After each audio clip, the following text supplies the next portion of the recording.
I now recognize the gentleman from Tennessee, Mr. Burchett, for 5 minutes. Thank you, Chair Lady. Mr. Roman, are you aware that we are sending $40 million a week to the Taliban? Yes, sir.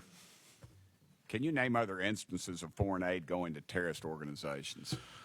We have assisted al-Shabaab in Somalia. There's been instances of the Khamsi network in Sudan, Hamas, Islamic Jihad, Hezbollah, Kata'iba Hezbollah, Hayat Tahrir al-Shams in Syria. Dozens of terror organizations have received indirect assistance from U.S. foreign aid.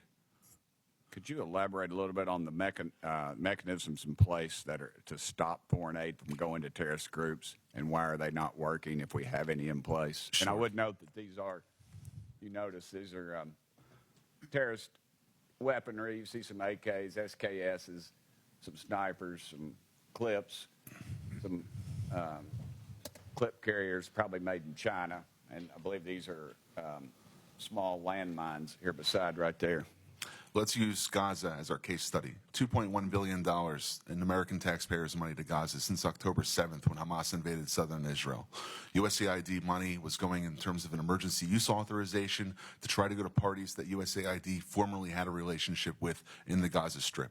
They had to have been vetted by OFAC. They should have been vetted against the special designated terror list from the State Department and from other Treasury organizations. Waivers were granted because they said that there was an emergency use to have that money come in to Gaza, thereby jettisoning the usual typical screening procedures. As a result, 90% of aid that was going from the United States by way of its agents in Gaza ended up in Hamas-controlled areas. And this is ridiculous. Essentially, what the U.S. assistance to Gaza did was underwrite the ability for Hamas to survive until the ceasefire was just passed a few weeks ago. There was no strategic thought for it, and there was no screening. Seems like the emergency might have been armed terrorists to kill civilians. Would that be accurate? That's accurate, and even more than that, Samantha Powers, the administrator for USAID, was intent on having Israel not be able to defend itself. To not be able to defend it. Correct. Mr. Primorak, is that correct? How do you say that? Primorak? I got Burchett, man. Nobody gets mine right, so don't worry about it. What is it, Primorak? Perfect. All right, thanks, brother. How did terrorists exploit our foreign aid loopholes? Well, we have a lot of our international. Can you pull your mic up? I'm sorry. Can you hear me? Yes, sir. You have international NGOs and UN agencies actively lobby here in Washington, D.C. against vetting policies that would prevent it. I was the senior vetting officer at USAID, and what we did. Did you say United Nations is doing this? The UN? Sure, everybody who's getting money lobbies here. That they're lobbying against us. I'm sorry, Mr. Roman. There's actually someone who used to work for one of those lobbies, the largest NGO lobby, Interaction. One of our co-witnesses here worked for them from 2018 to 2023. USAID effectively self-funds its own external private lobby that then goes back to Congress and asks for more money for USAID.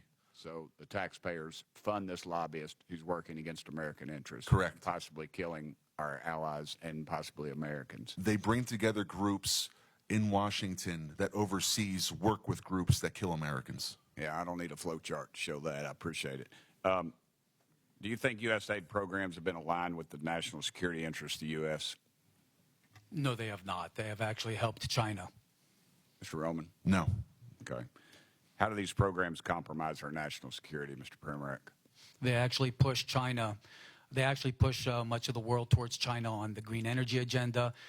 They push people, ordinary people, billions of people towards China because of the resentment caused by our social re-engineering. Are we being lobbied by these pro-communist China groups currently? Well, a lot of these countries don't even have to lobby because they get the money anyway, like South Africa. Yeah, and in fact, these lobbyists have come to the House and have tried to kill legislation like H.R. 160, which was meant to increase transparency in USAID's funding of overseas organizations. Is that a current piece of legislation? That's from the last session.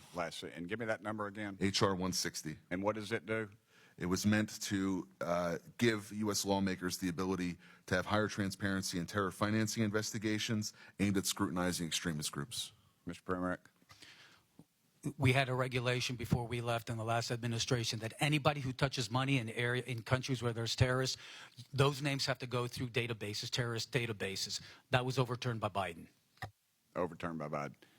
Chair Lady, I am currently 5 seconds, but I wanted to mention something. There's a lot of rhetoric used on this committee, and I would urge my friends on both sides of the aisle, let's stick to the actual information. This rhetoric is, I've received death threats, and I know the Chair Lady has, and it needs to stop. We need to tone it down. Thank you, Chair Lady, and thank you,